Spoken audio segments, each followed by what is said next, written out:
ओम नमः शिवाय। प्रिय दर्शकों, तुला राशि अर्थात यह न्याय, विवेक और सामंजस्य के प्रतीक राशि है। आपके लिए हर निर्णय एक केवल मन का नहीं बल्कि तर्क और नैतिकता का विषय होता है। आप उस तराजू की तरह हैं जो जीवन में के हर पक्ष को बराबरी से देखने की क्षमता रखते हैं। अक्टूबर से लेकर के दिसंबर तक का जो महीना है वो आपके लिए कैसा रहने वाला है, इसी विषय पर इस वीडियो में हम चर्चा करेंगे। यह काल आपके निर्णयों, संबंधों और आत्मविश्वास को नया रूप देने वाला है। आपने थंबनेल में भी देखा होगा कि 90 डेज मिराकल। कभी परिस्थितियां असंतुलित करेंगी, पर वही समय आपको सिखाएगा केंद्र में रहना ही स्थिरता है। आप स्थिर हैं। इन 3 महीनों में आप काफ़ी कुछ कर गुज़रने वाले हैं, जहाँ एक संस्कृत में भगवद गीता में दूसरे अध्याय के एक 48वां जो श्लोक है वो है ना, समत्वम योग उच्यते, जहाँ मन सम रहता है, वही सच्चा योग है। हिंदी में भी कहावत है ना, जो व्यक्ति हर हाल में संतुलित रहता है, वही सबसे बड़ी जीत हासिल करता है। तो आइए जानते हैं कैसे यह 3 महीने तुला राशि वालों के लिए संतुलन, निर्णय और आत्मविश्वास का नया अध्याय खोलने जा रहे हैं। इसी विषय पर चर्चा करेंगे। सबसे पहले चर्चा हम स्वास्थ्य को लेकर के करेंगे। स्वास्थ्य के दृष्टिकोण से यह काल मिश्रित रहने वाला है। अक्टूबर में सूर्य आपकी राशि में अर्थात तुला राशि में ये नीच का होकर के रहेंगे। इसके कारण आपकी ऊर्जा और आत्मबल की परीक्षा लेंगे, क्योंकि सूर्य अर्थात ब्रह्मांड का राजा है वो। ब्रह्मांड का राजा क्या करेगा? ये जैसे ही नीच का होगा, आपका आत्मविश्वास कमज़ोर हो सकता है, खासकर 18 अक्टूबर से लेकर के 16 नवंबर के बीच में। अन्यथा कहीं कोई समस्या नहीं है स्वास्थ्य को लेकर के। अन्य तरह की समस्या हो सकती है इस बीच में, या फिर आपका थकान महसूस कर सकते हैं आप मनोदशा आपकी उतार-चढ़ाव हो सकता है मनोदशा में। पर नवंबर से सूर्य वृश्चिक राशि में प्रवेश करते ही शक्ति और आत्मविश्वास फिर से लौट करके आएगा। गुरु नवम भाव में उच्च का होकर के बैठेंगे। नवम भाव में तो नहीं, दशम भाव में उच्च होकर के बैठेंगे कर्क राशि में, क्योंकि नवम भाव में तो फिलहाल हैं, कब तक हैं? 18 अक्टूबर तक हैं। 18 अक्टूबर के बाद नवम भाव में जाएँगे, यानी कि आपके लिए गुरु धीरे-धीरे सुधार लेकर के आएँगे, मानसिक स्थिरता लेकर के आएँगे। जीवन शक्ति दोनों ही बढ़ाएँगे, मानसिक स्थिरता और जीवन की शक्ति दोनों ही बढ़ाते हुए दिखाई दे रहे हैं।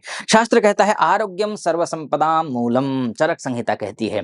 तो ये अर्थात स्वास्थ्य ही सभी संपत्तियों की जड़ है। तो इसलिए स्वास्थ्य को सही रखिए, सुबह जल्दी उठिए, नियमित रूप से व्यायाम कीजिए, आहार हल्का लीजिए, समय अनुसार लीजिए, तो ठीक रहेगा। सूर्य की और कुछ ना सही आध्यात्मिक पक्ष में अगर जाएँगे तो 108 बार सूर्य देव का स्मरण कीजिए, ओम सूर्याय नमः कह करके। ये बात रही स्वास्थ्य को लेकर के। शिक्षा को लेकर के बात कर लेते हैं। शिक्षा के क्षेत्र में कैसा रहने वाला है आपका समय? गुरु दशमस्थ गुरु हैं, तो स्वाभाविक रूप से आप बौद्धिक क्षेत्र में बहुत अच्छे रहेंगे, विद्या के क्षेत्र में, अध्ययन के क्षेत्र में परिपक्व रहने वाले हैं। गुरुदेव आपको वरदान देंगे कि आप पढ़िए, रिसर्च कीजिए, लॉ में जाइए, हायर स्टडीज़ के लिए, स्पिरिचुअल लर्निंग के लिए ये समय श्रेष्ठ समय है। विद्यार्थियों को नए दृष्टिकोण और शिक्षक सहयोग से सफलता मिलती हुई दिखाई दे रही है।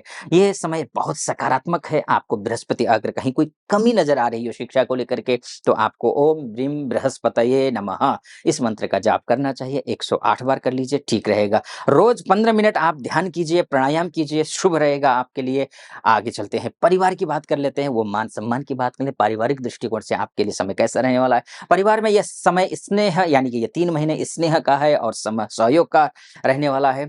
गुरु की आशीर्वाद तो मिल ही रहा है, मार्गदर्शन मिल ही रहा है, और करियर क्षेत्र में पारिवारिक भाव में देखेगा ये, यानी कि आपको इष्ट हो, मित्र हो, नाते हो, रिश्तेदार हो, घर में कोई धार्मिक इन सभी के सहयोग मिलने के साथ-साथ में घर में कोई धार्मिक कार्य भी होता हुआ दिखाई दे रहा है, मांगलिक कार्य होता हुआ दिखाई दे रहा है, या शुभ आयोजन संभव है। अक्टूबर में नीच के सूर्य होंगे, मैंने आपसे कहा ही कि आप अपनी वाणी में संयम रखिएगा ही। अक्टूबर से लेकर के अक्टूबर 18 तारीख से लेकर के नवंबर के 16 तारीख तक, बाकी कोई समस्या नहीं है। पारिवारिक दृष्टिकोण से मान-सम्मान बढ़ता हुआ दिखाई दे रहा है, आपको पारिवारिक सुख मिलता हुआ दिखाई दे रहा है।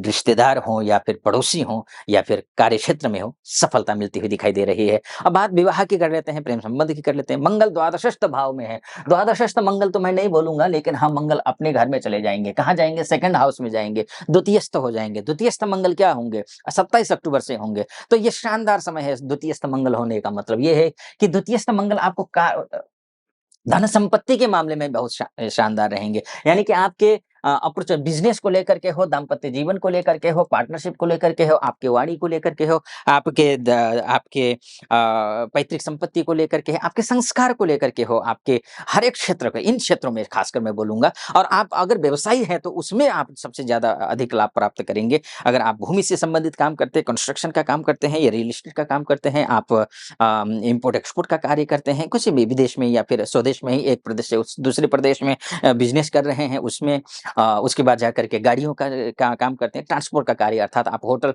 रेस्टोरेंट का काम करते हो तो आपके लिए विशेष लाभ है। तांबे से संबंधित कॉपर इत्यादि का काम करते हो तो अच्छा है। या फिर भाइयों के साथ में सहयोग मिला करके, भाइयों का सहयोग के साथ में, भाइयों के साथ मिल करके पार्टनरशिप में काम कर रहे हो तो ये समय आपके लिए अच्छा है। तो निश्चिंत रहिए, विवाह के लिए भी अच्छा है, तो ये दाम्पत्य जीवन के लिए भी अच्छा है। विवाहित जातकों के लिए संवाद बनाए रखने की आवश्यकता तो है ही, इसमें कोई शक नहीं है। हाँ, रिश्ते में ध्यान रखिएगा, पौधों जैसे हैं, रिश्ते जो होते हैं पौधे जैसे होते हैं। समय पर देखभाल ना करो तो मुरझा जाते हैं, तो इसलिए समय पर देखभाल करना ज़रूरी है। रिश्ते का देखभाल करिए। रिश्ता केवल मैं पारिवारिक नहीं बोल रहा हूँ, मैं सामाजिक रिश्ता की भी बात कर रहा हूँ। मैं ऑफ़िस में रिश्ते होते हैं, उनकी भी बात कर रहा हूँ, बिज़नेस में रिश्ते होते हैं, उनकी बात कर रहा हूँ। अब खासकर अब करियर की ही अगर बात करूँ, तो तुला राशि के लिए जो है व्यावहारिक सुधार है ना? नए अवसर का समय है ये, और भाग्य और योजनाओं को दिशा मिल रहा है। जो भी है, आप जो भी प्रमोशन होना है या फिर कुछ भी होना है, योजनाएँ अगर चल रही हैं, बना रहे हैं, प्लानिंग है दिमाग में, तो वो फलीभूत होता हुआ दिखाई दे रहा है। आपकी रणनीति जो है, वो सफल सफल होती हुई दिखाई दे रही है। डिप्लोमेसी में आपको सफलता मिलती हुई दिखाई दे रही है ना? मैनेजमेंट का क्षेत्र बहुत अच्छा रहने वाला है आपका। तो निश्चिंत रहिए, समय अच्छा है आपके लिए, निश्चिंत बेफ़िक्र रह करके चलिए। करियर वाइज़ बिज़नेस हो या फिर करियर हो, किसी भी क्षेत्र में आपको अच्छी सफलता है। और बिज़नेस और करियर अच्छा हो जाए, तो स्वाभाविक है धन भी अच्छा होता है। इसलिए अब बात कर लेते हैं धन पक्ष को लेकर के। उससे पहले एक बात मैं कहना चाहूँगा, उपाय ज़रूर कर लीजिएगा, क्योंकि आपकी राशि के स्वामी कौन हैं? ये शुक्र हैं। शुक्र जो हैं, वो 2 नवंबर तक नीच के हैं, तो अपना स्वास्थ्य का भी ध्यान रखिए 2 नवंबर तक, और शुक्र की उपासना कीजिए, अर्थात ओम द्रां द्रीं द्रौं सः शुक्राय नमः, इस मंत्र का जाप करना आवश्यक है। अन्यथा मैं फलादेश तो कर रहा हूँ, लेकिन हो सकता है आपके ऊपर घटित ना हो, तो आपके लिए मुश्किलें होंगी। तो इसलिए हाँ, आपकी शिकायत रहती है कि आचार्य जी आप उपाय बोल देते हैं, लेकिन उसको विधि और विधान हमें नहीं पता होता है, तो कैसे किया जाए? तो इसीलिए मैंने एक अलग से चैनल बनाया है जिसका नाम है शास्त्रार्थ। उस चैनल डिस्क्रिप्शन में उसका लिंक होगा, वहाँ जाइए, क्लिक कीजिए, चैनल पर जाइए, और पूरे 6-7 वीडियो होंगे, ज़्यादा नहीं है अभी, अपलोड करता रहूँगा। इसलिए उस पूरी वीडियो देखिए, कौन-सा जप करना है, कौन-सा दान करना है, कब नहीं करना है दान, जप, है ना? कब क्या करना है, ये सब विधि-विधान से मैंने वहाँ पर बोला हुआ है। तो आप जाइए और सब्सक्राइब कर दीजिएगा उस चैनल को भी, और लाइक कर दीजिएगा, और कमेंट बॉक्स में हर हर महादेव उस चैनल में भी लिख दीजिएगा। और इस चैनल को देख रहे हैं, यहाँ तक पहुँचे हैं आप, और आपको ये सटीक लग रहा हो, तो इस चैनल को भी सब्सक्राइब, लाइक और कमेंट ज़रूर कर दीजिएगा। हर हर महादेव लिखना है कमेंट में, या फिर जो भी आपकी भावनाएँ हैं, वो व्यक्त कर दीजिएगा। चलिए आइए, वित्त की बात कर लेते हैं, पैसे की बात। तो पैसे के मामले को लेकर के बहुत अच्छा समय है ये। बिज़नेस को लेकर, पैसे को लेकर के, और आपके लीडरशिप क्वालिटी को लेकर के, इसमें कोई संदेह नहीं है। वित्तीय दृष्टि से ये समय धीरे-धीरे सुधरता हुआ दिखाई दे रहा है। शुरुआत में तो एकदम से रफ्तार पकड़ेगा, इतना अच्छा होगा। अगर आप हनुमान चालीसा का पाठ करते हैं, तो और भी ज़्यादा अच्छा है। अक्टूबर में मैंने जैसे पूर्व में कहा, नीच का सूर्य है, नीच का सूर्य होने के कारण ये आपका अक्टूबर अक्टूबर यानी कि 18 तारीख से लेकर के, 18 से लेकर के नवंबर की 16 तारीख तक आपको अनावश्यक खर्च नहीं करना है, उसमें सावधानी बरतनी है। इस बात का ध्यान रखिएगा, बाकी चिंता की बात नहीं है। आइए अन्य सकारात्मक सुझाव की ओर जाते हैं हम। गुरुवार को ध्यान रखिएगा। वैसे तो आप जा ही रहे हैं शास्त्रार्थ चैनल पर, वहाँ आपको मिल ही जाएगा, लेकिन मैं संक्षिप्त में कह देता हूँ, गुरुवार को विद्वानों या बच्चों को भोजन कराइए, अच्छा रहेगा आपके लिए।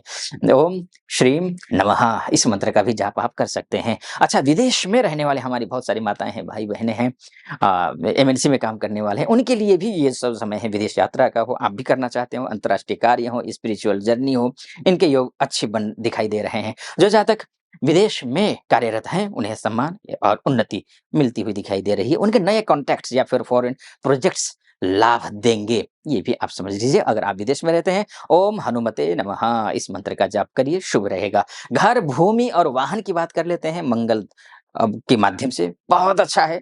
निस्संदेह बहुत बढ़िया है। घर की मरम्मत करवानी हो, नवीनीकरण करवाना हो या फिर संपत्ति क्रय के लिए शुभ समय दिखाई दे रहा है। विदेश या दूरस्थ स्थान से भूमि संबंधी कार्य भी संभव हैं। तो ये समय शुभ है, निश्चिंत रहिए। अब हम जाते हैं समापन की ओर। समापन ये है कि ये जो समय है तुला जातकों के लिए, ये 3 महीने आपके लिए भीतर के संतुलन को परखने का समय है। क्या आप परिस्थितियों को झुकाएँगे या स्वयं झुककर उन्हें सँभालेंगे? ये भी आप पर निर्भर करता है। गुरु आपके भाग्य को दिशा दे रहे हैं, शनि आपके निर्णयों को गहराई दे रहे हैं, शुक्र आपके स्वामी अर्थात आपकी राशि के स्वामी हैं ये, आपको जीवन की सुंदरता का बोध करा रहे हैं। शास्त्र कहता है, "धैर्येण लभ्यते सर्वं न च दोषः कदाचन" अर्थात धैर्य से सब संभव है, इसलिए धैर्य रखने की ज़रूरत है। डर से कुछ भी नहीं किया जा सकता है, डरना नहीं है, ये ध्यान रखिए। इसलिए यह समय अपने निर्णयों को संतुलन और विश्वास को मजबूत बनाने का समय है, क्योंकि भाग्य वहीं खिलता है जहाँ मन स्थिर और कर्म सच्चा हो। और ये मैंने मोटा-मोटे तौर पर आपको बोला है, लेकिन वास्तव में आपकी कुंडली ही आपका डीएनए होता है। अगर आप अपनी कुंडली के बारे में चर्चा करना चाहते हैं, आप महिला हो या पुरुष हो, देश से देख रहे हो या विदेश से देख रहे हो, तो नीचे नंबर है, उस नंबर पे कॉल कीजिए, व्हाट्सएप कीजिए, मेरी टीम से बात कीजिए, अपॉइंटमेंट ले लीजिए, मैं स्वयं आपकी कुंडली का विश्लेषण करूँगा। फिलहाल अनुमति दीजिए। ओम नमः शिवाय।